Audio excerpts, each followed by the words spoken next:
In every other universe, the Speed Force is a gift. It's a protective envelope. It keeps the laws of physics intact so you don't burn up when you break the sound barrier. But in the absolute universe, the Speed Force is dead.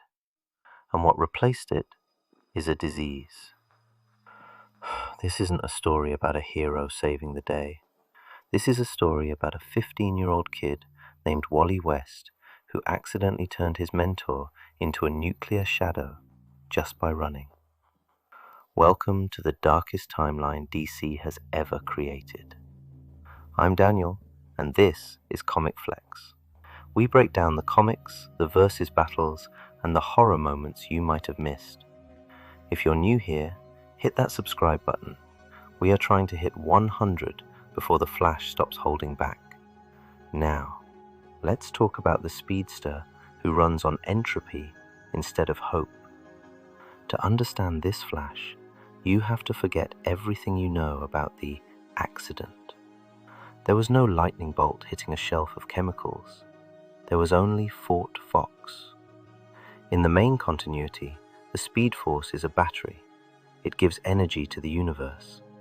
But in the absolute universe, Wally is connected to something else. He isn't powered by kinetic energy. He is powered by entropy. Think about that for a second. Entropy is the force that makes things break down. It's the force that makes stars die. So when Absolute Flash runs, he isn't just moving fast, he is accelerating the death of the physics around him. And this leads to the scariest part of his kit, the time panics. Wally doesn't have mastery over his speed yet. When he gets scared or angry, he doesn't just run fast. He accidentally steals all the kinetic energy from his surroundings. He freezes time. But not in a cool, Quicksilver way. It's a nightmare. He's trapped in a silent, frozen world where the air is as hard as concrete. And because he doesn't have the Speed Force aura to protect him, friction is constantly trying to tear him apart. That suit he wears? It isn't a costume. It's a containment field. It's a cast. Without it, running at Mach 1 would literally peel the skin off his bones. So, who hunts a ghost that breaks physics? In this universe, the rogues aren't bank robbers in colorful costumes. They are a government kill squad. They come equipped with cryotech, designed to freeze atoms to absolute zero. They think they are hunting a metahuman. They think they can just slow him down.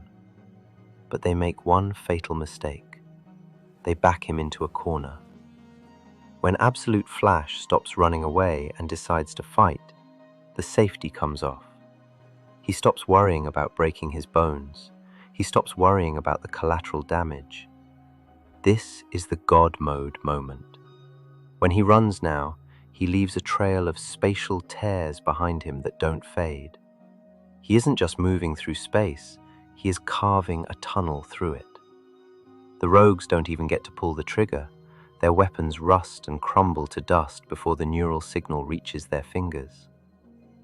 And that brings us to the terrifying truth of the absolute universe. Look at the energy signature, that jagged red electricity. We've seen that before. It looks suspiciously like the Omega effect. It looks like Darkseid. If Wally's powers are actually derived from the same energy that destroys worlds, then he is a ticking time bomb. This is the tragedy of Absolute Flash. He isn't the fastest man alive. He is the loneliest man alive. Because he knows that if he ever hugs someone, he might accidentally age them into dust.